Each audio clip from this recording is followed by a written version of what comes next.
Të nderuar ndjekës të portalit Tetova 1, mirë se vini në episodin e 4 të Tekast. Njëjtë si në episodin e kaluar, edhe sonte do të flasim për pjesën më të ndjeshme të shoqërisë, të vëzhgjet tanë. Mirë, po sonte do të flasim në një dimension tjetër, në aspektin shëndetësor të fëmijëve. E kush më mirë se një mjek pediatër me përvojë të gjatë pune mund të flasë për këtë temë.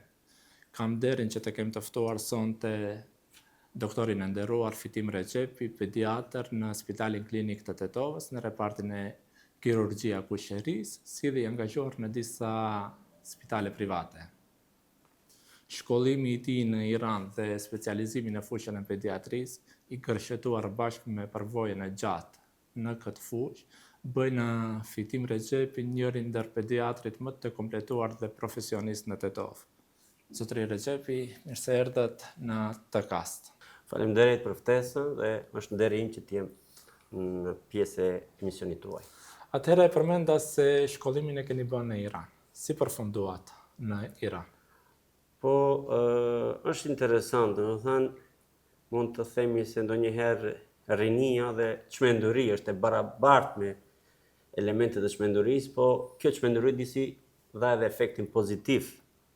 Unë sapo e sosa shkollën e mesme, në shkollën e mjekësisë, shkollën e mesme këtu në Tetovë, dhe kishim ato dëshirat për me studiu jashtë, megjithatë në ato kushte u regjistrova në fakultetin e mjekësisë në Shkup me participim dhe duke pat parasysh harxhimet që i krijonte fakulteti,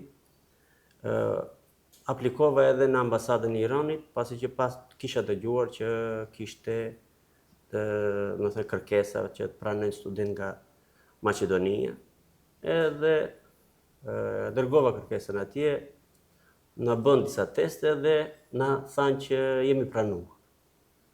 Unë ndërkohë vazhdoja studimet në Shkup semestrin e parë, edhe pastaj më erdhi përgjigje se mund shkoni. Dhe kur shkova atje, fillova me gjuhën, kishte do kurse para universitare, me shumë mundime, me shumë peripeci të mëdha, deri në shkallën e pamundshme të themi.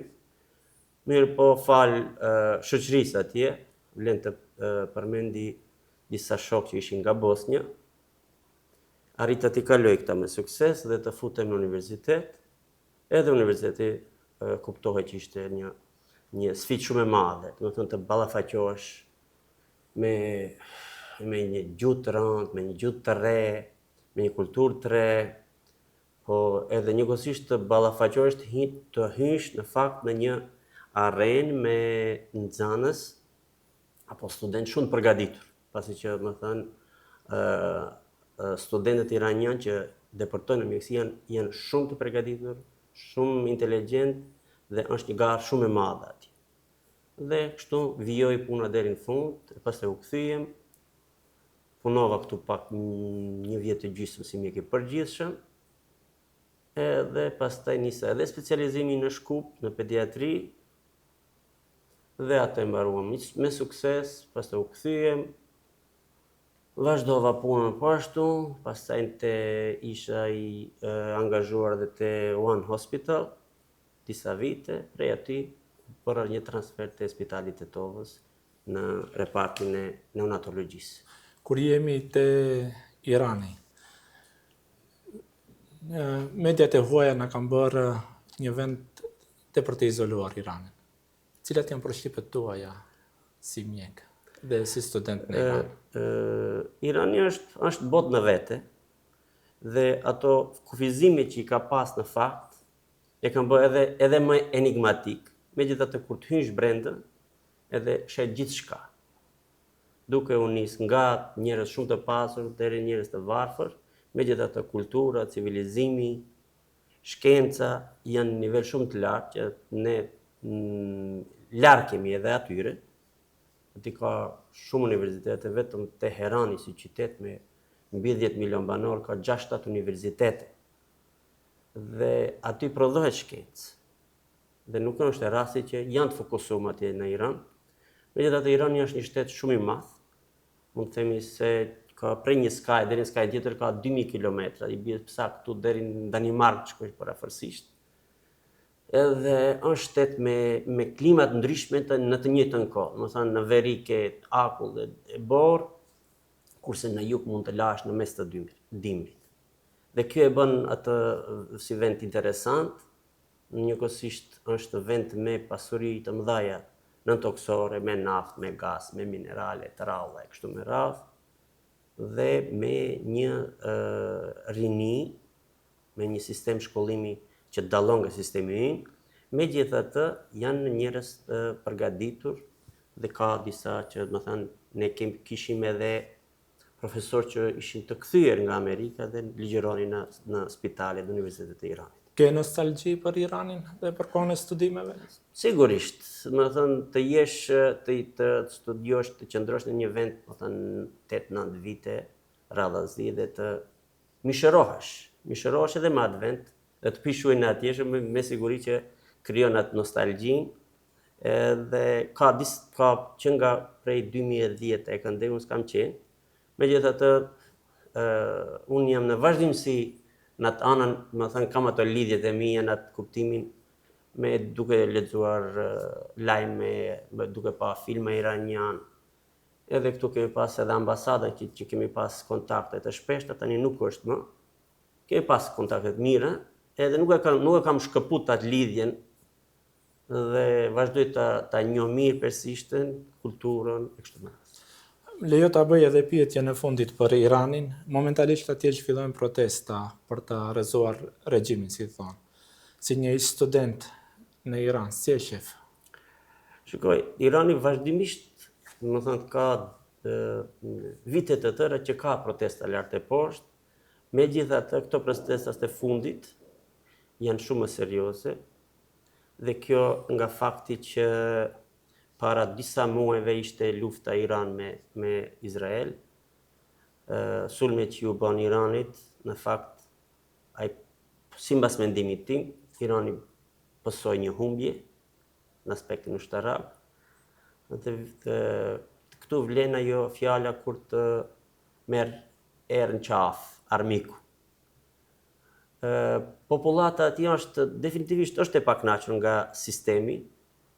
Megjithatë, unë kam bindje se ai popull, me potencialin që ka, me rinin që ka, me shkencën që disponon, edhe në çdo regjim që të jetë, në çdo sistem që të jetë, do t'ja del, mund të rigjenerohet, rikuperohet shpejt ai popull, pasi që ka ato potencial, ka kapacitetet. Sa i përket regjimit që ndryshe quhet teokratik, pasi që sundojnë pjesat e teologëve në krye me liderin suprem të tyre, ka disa, duhet shife nga një prizma të ndryshme, pasi që ati ka të bëj edhe ato ndikimet sektare. Si që dini në Iran sundon shiizmi dhe është një sekt që është pak e ngërthyer me ideologji, dhe populata, sa që është e lodhur nga ajo të themi ana ekonomike, kriza ekonomike, financiare, aq janë të lodhur edhe nga indoktrinime që u bëhen, atë hoxhallarat, të them kështu, shprehem më thjesht, janë të zhdërvjellët, edhe nuk është lehtë t'i heqësh nga pozita, po mund të ndodhë që edhe në momentin e fundit ato të hinë në bisedime me amerikanët, me izraelitët, edhe të vazhdoj sundimi, po një gjë është e vërtetë se Irani ndryshon. Domethënë, ndryshon mënyra e mendimit, ndryshon rinia, do ndryshojë ato përkufizimet fetare që i kanë, ato vetëm janë thyer, ato tabu, të themi mbulesa që ishte e obligueshme tani në shumë pjesë të Iranit, do të thënë, kjo veç është të thyer, saqë është dëshirë që të heqish mbulesën, aq është edhe një shenjë e revolte të brendshme që, do të thënë, vetëm ta refuzoje diçka. Edhe po, Irani ka shumë pasuri. Sipas mendimit tim, duhet të demokratizohet, pa marrë parasysh edhe hoxhallarët me qenë, aty më thonë mula, më thonë udhëheqësit fetar, edhe ata me qenë në pushtet, po edhe të tjera pjesët liberale. Duhet të liberalizohet sistemi që me potencialin që kanë shkencor, ata përsëri mund të shkojnë përpara dhe mund të bëhen lider, mund të bëhen atje mungon turizmi, kapacitetet turistike që i ka Irani, mund të themi se si ka asnjë shtet arab aty në rajon që është të themi. Mirë, doktor, atëherë lëm ana shtemën e Iranit duke shpresuar që të ndodhë më e mira për atë popull. Sigurisht ata do zgjedhin vetë, do bëjnë atë zgjedhjen më të mirë, inshallah. Kthehemi te pediatria në Tetov. Mendon se prindërit tetovar janë të edukuar ose të pa edukuar në aspektin në rritjes së fëmijëve? A dim të rrisin fëmijë? Realisht ka ndryshime pozitive, dhe qasjet janë nga e mira dhe unë kam atë bindje që ne si popull, edhe si rajon, po edhe si shqiptar, i pranojmë disa ndryshime shpejt, pranojmë ato dinamikat evropiane, ndoshta kemi fatin që jemi në Evropë, edhe këto ndryshime që ndodhin në Evropë reflektohen shpesh dhe shpejt në shoqërinë tonë, ka nevojë për ndryshime, megjithatë gjeneratat e reja vetëm kanë ndryshuar, ka zhvillime pozitive, ndonjëherë ndodhen që të bish në rast të pakëndshëm në sjelljet, më thënë, pa duhur, më thënë, prindërve, megjithatë nuk duhet bazohemi tek një apo tek individ, në përgjithësi ka shenja pozitive, edhe shpresoj që edhe më tej këto ndryshime vazhdojnë për të mirë kuptohet. Zakonisht vinë herët ose vinë vonë prindërit kur bëhet fjalë për shëndetin e fëmijëve? Unë kam bindje se më tepër vinë herët se sa vonë, të rralla janë rastet ku vinë vonë, pasi që prindërit tani janë në rrjedha me ndryshimet edhe falë Zotit e kanë ChatGPT-n edhe shumë shpejt marrën të dhëna. Kemi, domethënë, më tepër vinë më herët se sa vonë, megjithatë kanë ndryshuar të gjitha kushtet e përgjithshme, klima, të gjërat, domethënë, nuk është sikur më parë, nuk kemi ndotje alarmante, kemi ndryshim të mënyrën e jetuarit, mënyrën e qëndrimit të fëmijëve, shumë gjëra kanë ndryshuar. Jetojnë shëndetshëm fëmijët tanë? Jo, realisht jo.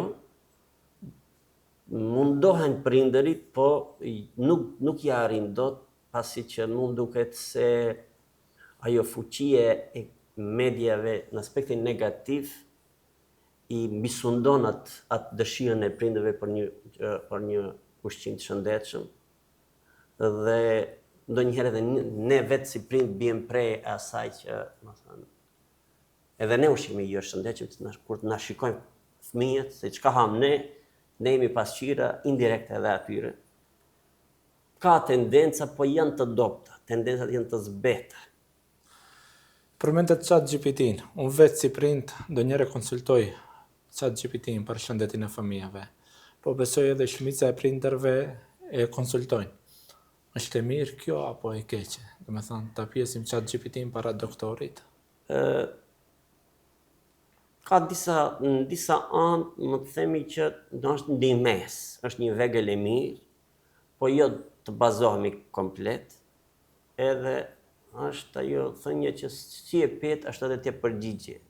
Ndonjëherë ndoshta nuk është njësoj si e pet një prind ChatGPT-n, edhe si e pet një doktor ChatGPT-n. Edhe përgjigja besoj që edhe ndryshe mund do t'i jep doktorit edhe do t'i jep prindërit.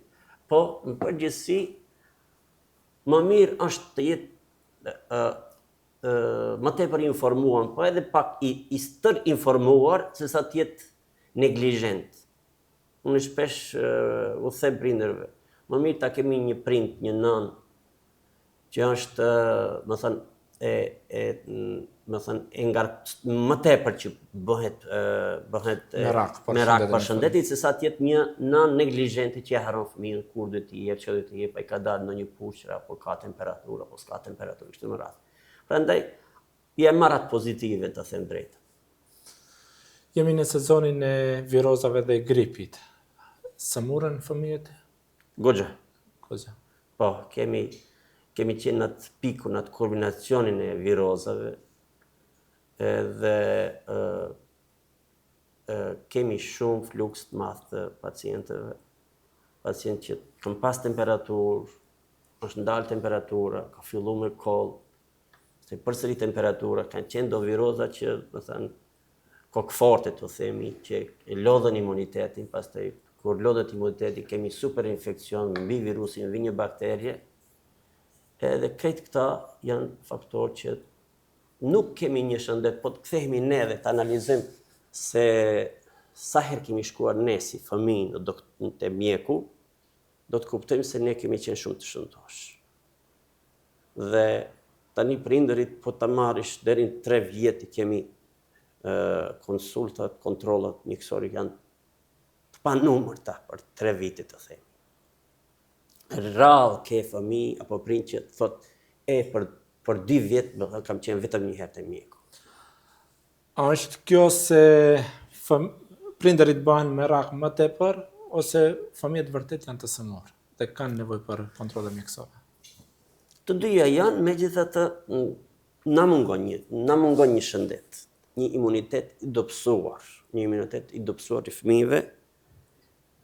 Unë e përdor pak, edhe këtu do e përdori këtë fjalën, derisa fëmijët tanë i shifshin duke luazur me bo plot sekret hundët, edhe ato hundët mos them kështu do shprehen, po do e them i futnin gojë ato sekretet e hundëve, kishim shëndet. Në momentin kur kërkojmë neve një hund të pastër, kërkojmë çdo çerdhet na kërkojmë strishet që të jenë negative prej krejt bakterjeve, në fakt që në kohën kur neve në hund, në gojë, në zorë kemi bakterje. Janë disa bakterje florë normali që duhet të ekzistojnë. Dhe kur tentojmë ne që ti zhdukim këta, në fakt krijojmë një vend për bakterjet atipike, bakterjet apo virus, bakterjet në fakt që nuk janë florë normale dhe atëherë nisën ai cikli vicios i smundjeve i imunitetit. Zakonisht gripi dhe virozat ngritin temperaturat të fëmijët. Kur është shqetësuese temperaturat e fëmijët? Ne themi çdo temperaturë mbi 38, 38.2 është llogaritet si temperaturë dhe duhet të trajtohet. Megjithatë një temperaturë agresive, një temperaturë që kalon ato kufit 40 dhe në moshë, domethënë në moshën nër 6-5 vjet. Në ato temperatura që mund na japin ato konvulsionet febrile, domethënë gërqet nga temperatura. Por që se një temperaturë zgjatën më tepër se 3 ditë dhe ato intervalet e temperaturës janë shkurtë që në çdo 3 orë ti duhet t'i japësh antipiretik, atëherë më thënë duhet të shifet se kanë kaluar 3 ditë, 4 ditë dhe akoma temperatura është rezistente, kokforte, është agresive. Atëherë duhet të shohim se çka duhet bërë, të ndjekim, ose është me vjellje, ka dhimbje barku, kështu me radhë. Doktor, ju shpesh përballeni me fëmijë të sapolindur. Pasi punoni në repartin e neonatologjisë. Më thuaj, me çka përballen fëmijët e sapolindur?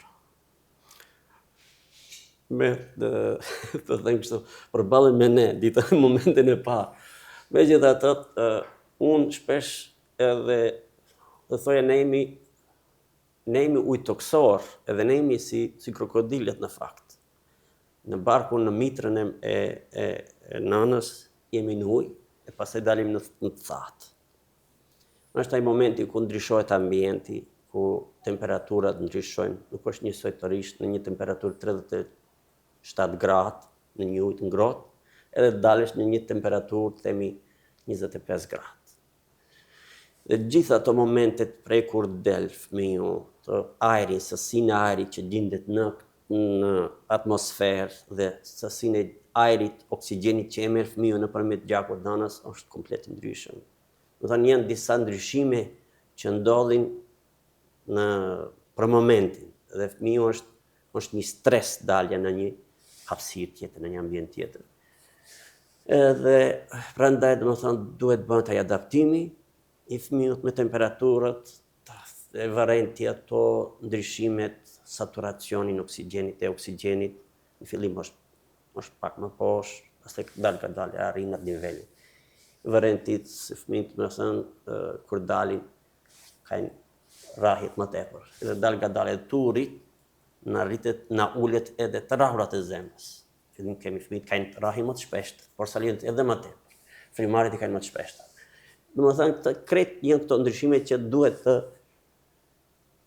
ballafaqohet i porsalinduri me infeksionet që nga nëna, që ne themi infeksione perinatale në atë periudhën, gjatë shtazanisë edhe mas lindjes.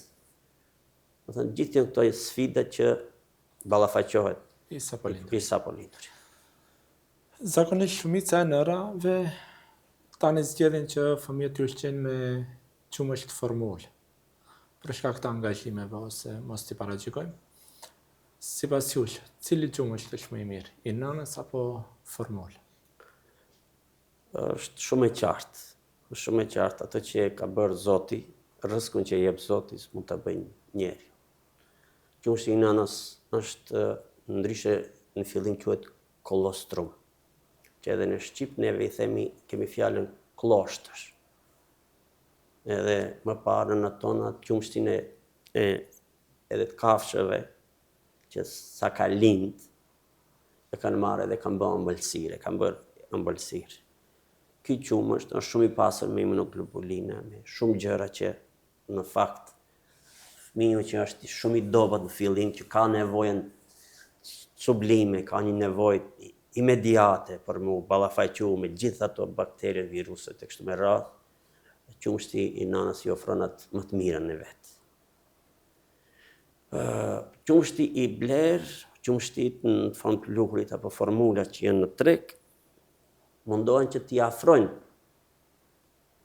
atë formulën, formën e qumshtit nënës, megjithatë nuk është ajo që është. Po tani kemi raste që nënat nuk kanë qumësht, ballafaqohen, kanë probleme ndryshme, ka disa kontraindikacione kështu me radhë, detirohen që të marrin qumësht të blerë. Edhe ajo përsëri do të jemi falendërues që ekziston, megjithatë synimi ynë është që fëmijët tanë të rriten me qumshtin e nënës, pasi është diçka shumë e mirë, shumë e shëndetshme, shumë e lehtë, edhe ekonomikisht, edhe për të aplikuar mes natës, por kur bëhet fjala për qumshtin e nënës, ja jep me një herë, kurse qumshtin e blerë do shkojë ta bëj një val, ta trete pluhurin, prese derisa të bëhet. Është një procedurë në vete. Fëmijët në Maqedoninë e Veriut kanë obligim të vaksinohen. Megjithatë në rrjet dalin shumë kundërshtarë të vaksinimit të fëmijëve. Si mjek, besoni se duhet të jetë detyrim apo prindërit duhet të jenë të lirë të zgjedhin nëse do i vaksinojnë fëmijët e tyre ose jo? Të them drejtën, vaksinimi është një proces global. Quhet global pasi që, bëhet për të mbrojtur shëndetin në nivel global të fëmijëve, të njerëzve në një rrafsh më të lartë. Por që se e lëm në baza individuale, edhe nuk do e ketë atë efektin. Vetë vaksinimi ka ato targetat. Mund të jetë një vaksinim, por që se nuk ka arrit ato përqindjen e lartë duhet të jetë, që të themi se ja e kemi bën vaksinimin e kemi arrit. Kemi ne, të themi, disa vaksina që kam tregu shumë efekt. Kemi vaksinën e polios, që tani rrallë mund të shohim. Kemi, të themi, tuberkuloza ka pas shumë efekt mirë. Në kemi vende që kanë endemike, po edhe tek ne kanë qenë endemike. Këtu tek ne është njohur si veremi, kara veremi në fakt. Është si term është i gabueshëm, po në atë kuptim është për tuberkulozën dhe tani shumë pak hasim tuberkulozën. po edhe disa baktere tjera që janë heq, disa viroza, themi, kemi pas rastet. Unë shpesh e përdori këtë fjalën se po të jetonim në një ishull, ne të ishim një ishull, edhe të kishim kontakt me pjesën tjetër të botës, hiç nuk do, as pak nuk do duhej të vakcinohet. S'ke nevojë të vakcinosh ato aborigjinsat që jetojnë në një pjesë të lokalizuar dhe s'dalin në izoluar. izoluar. Në fakt, kjo është komunikimi i tepërt bartin viroza, bartin parazite, bartin bakterie, prej vendeve ndryshme. Lëvizjet janë bërë shumë të shpeshta, se që ti mendon se atë smundjen e njërit nuk e ke këtu, po vinë me avion të bie prej Afrika. Lidhet vaksinimi me autizmin. Se zakonisht ka këta kundërshtarët e vaksinimit e lidhin vaksinimin me autizmin. Ka lidhje ose Është përdoftuar në shumë raste, në shumë studime që nuk ka lidhje. Nuk ka lidhshmëri signifikante, mjekësore. Po, nuk e di sa jeni ballafaquar me prindërit që kanë fëmijë me probleme. Çdo herë, më thënë, ne ndonjëherë kërkojmë një arsye. Kërkojmë një arsye që ta justifikojmë apo ta zbusim atë dhimbjen tonë të brendshme. Megjithatë, në shumë përsëri nuk dua unë të jap mendimin tim personal, po mbas të atyre që analizave që janë bërë, studimeve, nuk ka lidhshmëri direkte. Tani kemi autizmin më tepër është u bërë problem mediat, të reelsat, të YouTube-at, që shkakton një farë lloj autizmi elektronik që i thonë, se sa vakcinat. Të fëmijët aq shumë fokusohen, aq shumë janë të krijojnë një botë në vete, sa që s'mund ta largosh fëmijën prej telefonit, prej iPad-it. në përgjithësi në Maqedoninë e Veriut, rastit e pacientët tuaj përdorin shumë teknologji? Shumë. Vonesat në të folur, a janë autizëm? Jo, nuk janë vonesat në të folur. Unë më tepër që ballafaqohem me fëmijët që bëhen bilingual, trilingual, dhe ata fëmijë në fakt gjuhën amtare e kanë më të dobët se sa gjuhët tjera. Edhe ti, juve mund të duket se ky fëmijë ngec në aspektin e gjuhës, por ai në fakt njëkohësisht është që dy gjuhë paralel. Dhe në gjuhën amtare ndonjëherë nuk din ti caktojë gjinit, në bazë të karakteristikave të gjuhës tonë që kemi. Do të thënë më tepër është kjo, në atë kuptimin që fëmijët vetëm ajo që nuk flet nuk mjafton. Por ta vënë në atë spektrin e autizmit, më tepër unë do të kisha thënë ajo inteligjenca emocionale është shumë e rëndësishme se inteligjenca verbale, ajo që dëgjojmë ne duke folë fëmiu. Inteligjenca emocionale është ajo ku fëmiu e kupton, reagon, të jep atë interaktivitetin e vet, por nuk mund ta flet. Kjo vetëm është çështje rasti, momenti që ai do të zbërthej. Atëherë, kryetën besojmë me vaksinat edhe teknologjinë, antibiotikat. Përdorin shumë antibiotik fëmijët tanë. Mund të themi që po.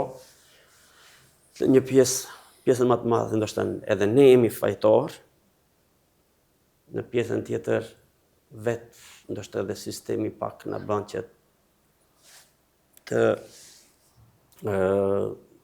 të mbështetemi në antibiotikët. Sigurisht që duhet një kontroll më i rreptë, të themi, pak kemi durimin më të madh. Problemi është tek durimi edhe i mjekut edhe i prindërve. I njëjti prind, të themi, njëjtit njerëz kur janë në Danimark, në Gjermani, mund presin 4 ditë me temperaturë, fëmijë me temperaturë, po të njëjtit kur vinë në Maqedoni 2 ditë nuk i presin edhe me njëherë nisin me antibiotik, kërkojnë antibiotik të shkruash. Ka rrezik nëse nuk përdorim antibiotik, kur është nevoja? Sigurisht që po. Megjithatë, ka dhe farë rregulle që thotë që të themi për ndonjë infekcion me streptokok apo diçka, dhe dia mos i japësh antibiotik, nuk do ndodhë diçka katastrofike. Po nuk do të thotë dia të presim, ne 4 ditë mjafton që të presim, të japëm afat, hapësirë organizmit ta bëjë atë betejën e vetë edhe që të kemi një imunitet më të mirë. Cilat janë rreziqet nga përdorimi i tepërt të antibiotikëve te fëmijët tanë? Po, kryesorja është që neve zhdukim atë florën normale që si e përmenda më parë. Thënë, ne e luftojmë vetveten, kërkojmë duke mos pat bakterie serioze që të shkaktoj dëm, ne në fakt shkojmë edhe e mbysim atë bakterin që është e vyshme për trupin tonë, që duhet jetë në vendin e duhur. E në momentin kur e shkatrojmë ne atë fole, atëherë krijohen kushte që në një bakterie tjetër, jo tipike për atë vend të vinë dhe të inokulohet, të lokalizohet aty dhe të bëjë dëm. Pastaj vetë të themi antibiotikët, disa raste japin barkçitje, në disa raste japin reakcione anësore, ka reakcione të rrezikshme që ndonjëherë mund të mbarojë edhe me fatalitet. Apo më të voglat janë ndryshime në lëkurë, puçra dalin reakcione dhe në ato raste duhet ndërpritet menjëherë antibiotik. Doktor, ka diçka që ju bën nervoz në aspekt se si prindërit sillen me shëndetin e fëmijëve të tyre? Nuk do kisha thënë atë kuptim nervoz, po ndonjëherë shqetësohemi me disa lëvizje të prindërve, mënyrën se si e trajtojnë fëmijën e vet. Mënyrën se si, në thënë, edukimin është na pengon atë mënyrën se si duhet ta edukoj, ta trajtoj, ndonjëherë mungesa e asaj butësisë prindërit, ndonjëherë mungesa e kujdesit. Kemi raste të ndryshme ku ka lind, kemi raste ku ka lind nëna e ka lënë fëmijën edhe.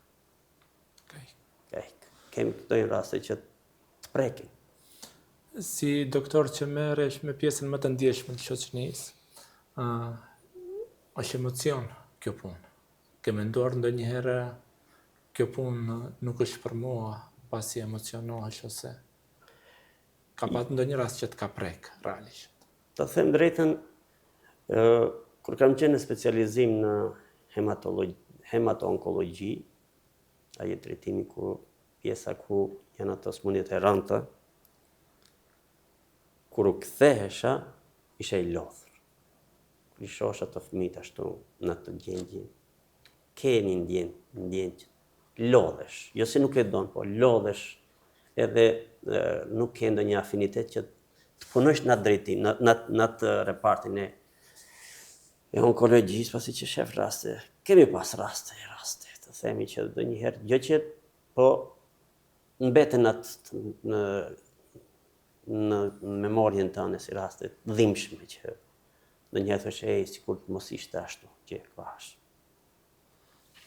Në përgjithësi, ajo figura e shëndetit të fëmijëve, prind, fëmijë, spital ose institucione shëndetësore, çka mungon? Ka diçka që mungon apo është e kompletuar? Them drejtën, jo që mungon, realisht në Maqedoninë ne kemi atë sistemi primar, edhe sekundar, edhe terciar. Ajo ana primare, shëndetësia primare, realisht është të mirë mbuluar, kanë çdo pacient, çdo fëmijë ka mjekun am, prindërit kanë mjekun am, gratë kanë ginekologun am. Mu më duket se në ajo pjesa terciare është ajo që na brengos. Edhe sekundarja, më thënë, mjekësia jonë duket se çhalon në atë terciare. Më duket atje kemi ato probleme që duhet ballafaqohen, më thënë familjet ballafaqohen me probleme, intervenime, gjëra. Ati jemi ne ku çalojmë si shoqëri, edhe unë besoj që ati duhet të intervenohet. Doktor, unë të faleminderoj shumë për përgjigjet e sinqerta dhe kohën e ndarë të jeni pjesë të kast. Faleminderit edhe nga juve, ishte kënaqësia edhe ime që të jem pjesë e juaj. Kënaqësia është gjitha e jona. Atëherë të nderuar shikues, ishim në episodin e 4 të kast me doktorin pediatër, doktor Fitim Recepin. Ju vazhdoni të na ndiqni në Facebook dhe YouTube për më tepër.